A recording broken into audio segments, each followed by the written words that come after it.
My name is Gabe Kahn, and I'm one of the lecturers for calculus this semester. We just had our first exam, and I know it didn't go the way that many people hoped. I've had my fair share of bad exams. In fact, I actually failed my first calculus exam as a freshman in college, so I know what it's like. I wanted to share some advice that I've learned after years of taking many exams and bombing quite a few. The first and most important bit of advice is to not beat yourself up too much. It's okay to feel disappointed or frustrated, and it's probably even a good thing to feel a little bit that way, because it means that you were invested in the outcome. However, at the end of the day, it's just an exam, and it doesn't say anything about your value as a person, how smart you are, or whether you should keep on trying to learn mathematics. It just tells you how well you did on that exam. So after a bad exam, the first thing to do is not to dwell on it too much, get a good night's sleep, and make sure you do something to distress. The idea is to keep a positive mindset. When you're ready to start thinking about math again, the next thing to do is to figure out what went wrong. You really want to figure out where you missed points and what concepts you struggled with. From there, you can try to make adjustments to how you are studying for the course. The most common pattern that I see is that students come to class or watch the videos online and follow along with what's happening. Then, when they do their homework, they'll take a few attempts and check their notes for the difficult parts, but then solve all the problems and feel good about it.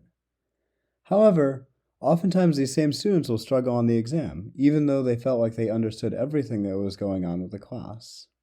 Why is this happening?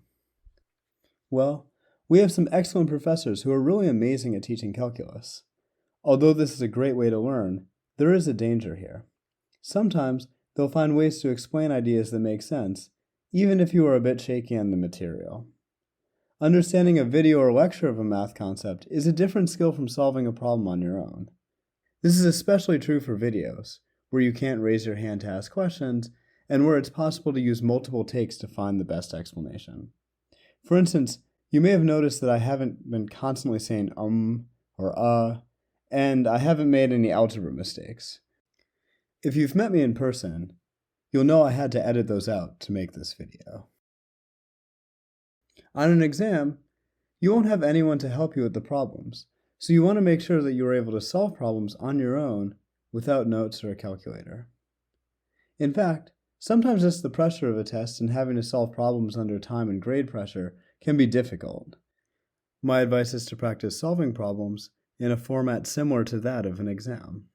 For instance, maybe take a practice exam and try to solve a few of the problems completely in about 10 minutes. By doing so, you'll have a better understanding of how prepared you are for the test, and you'll also have practice solving problems in a similar format to that of the test. Finally, I would recommend going to office hours, the tutoring room, or the SI review sessions to get some extra practice with calculus. For the most part, the more you put into the class, the more you'll get out. Best of luck with the coming exams. I hope that you are enjoying calculus despite the challenges. It really is a fascinating subject.